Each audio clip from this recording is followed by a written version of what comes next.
22 લાખ વિદ્યાર્થીઓ જે નીટની પરીક્ષા આપવા જઈ રહ્યા હતા એ નીટની પરીક્ષા પેપર ફૂટવાના કારણે, પેપર લીક થવાના કારણે રદ કરવામાં આવી છે. 22 લાખ વિદ્યાર્થીઓની માનસિકતા શું થશે એ સમજવા જેવું છે.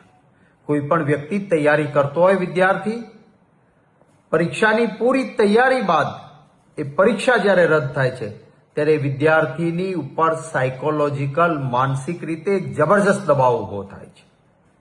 સરકાર કોઈ પણ પ્રકારની ગંભીરતા લેતી નથી, બોધપાઠ લેતી નથી અને પેપર ફૂટવામાં ક્યાંક ને ક્યાંક સરકારનું મિલાપણું પણ છે. ભારતીય જનતા પાર્ટીની સરકાર કેન્દ્રમાં આવ્યા પછી 2016માં, 2021માં, 2024માં અને 2026માં આ વર્ષે પેપર નીટના ફૂટવાના કિસ્સાઓ બહાર આવ્યા છે. 2024માં નામદાર સુપ્રીમ કોર્ટે પણ ગંભીરતા લીધી. 2 વર્ષ પહેલા એટલે કે 2024માં જ્યારે નીટનું પેપર ફૂટ્યું, એની તપાસ થઈ, સુપ્રીમ કોર્ટે ગંભીરતા લીધા પછી તો ગુજરાતમાં એનું કેન્દ્ર બિંદુ નીકળ્યું. જે પેપર ફૂટવાના પૂરા પુરાવા મળ્યા, એ પેપર ફોડનારા કોણ હતા? એ સંસ્થા કોણ હતી? ભારતીય જનતા પાર્ટીના નેતાઓ સાથે સીધું એનું મિલાપણું. મેં જે તે સમયે ભાજપના નેતાઓ સાથેના એમના મિલાપણા, એમના ફોટા, ભારતીય જનતા પાર્ટીને અપાતા ફંડની વિગતો બધી જ મેં રજૂઆત કરી હતી. એમાંથી બોધપાઠ ન લીધો. આટલી મોટી ઘટના 2024માં બન્યા પછી સરકાર જાગૃત બની હોત, પગલાં લીધા હોત તો આજે 2026માં નીટનું પેપર ના ફૂટ્યું હોત. નીટની પરીક્ષા શું છે?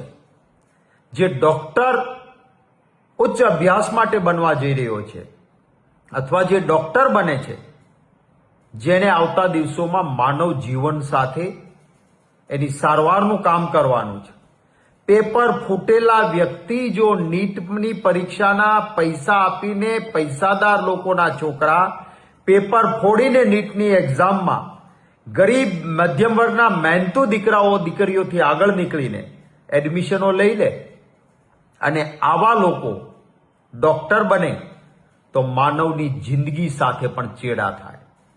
પણ સરકાર, કોઈ ભારતીય જનતા પાર્ટીની સરકાર ગંભીરતા નથી લેતી. મારી સીધી માંગણી છે, 2024માં જે લોકો નીટનું પેપર ફોડવામાં પકડાયા હતા, જેના ભાજપના નેતાઓ સાથે ફોટાઓ અને વિડીયો સહિત, ફંડ સહિત બધું મેં જાહેર કર્યું હતું, એ પૈકીના આજે કેટલા જેલમાં છે? જવાબ આપે ભાજપની સરકાર.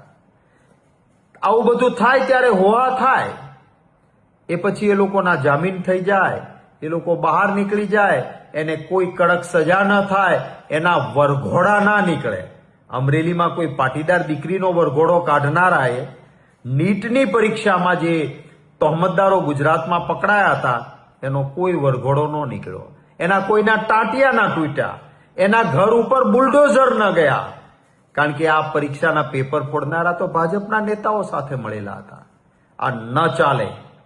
હું વહાલા ગુજરાતીઓને પણ કહીશ કે આ ભરપૂર મતો આપો છો, ભાજપ જીતે છે, વાહવાહી થાય છે, અને પછી આપણા બાળકોના ભવિષ્ય સાથે શું થાય છે એનો વિચાર કરવાનો સમય આવી ગયો છે. ગંભીરતાથી સૌ સુજ્ઞજનો વિચારે. આ નીટનું પેપર ફરી 2026માં ફૂટ્યું છે. 22 લાખ વિદ્યાર્થીઓના ભવિષ્ય સાથે ચેડા થયા છે. અભિનંદન આપીશ અમારા NSUIના મિત્રોને કે એમણે રોડ પર ઉતરીને આંદોલન શરૂ કર્યું છે. ગુજરાતની જનતા, જાગૃત જનતા NSUIના મિત્રોને પણ મદદ કરે અને પોલીસ કોઈ પણ પ્રકારના દંડાનું રાજ્ય, ન્યાય માટે નીકળેલા લોકશાહી રીતે આંદોલન કરતા વિદ્યાર્થી આગેવાનો, NSUIના નેતાઓ સામે ન લે એવી પણ આશા રાખું છું.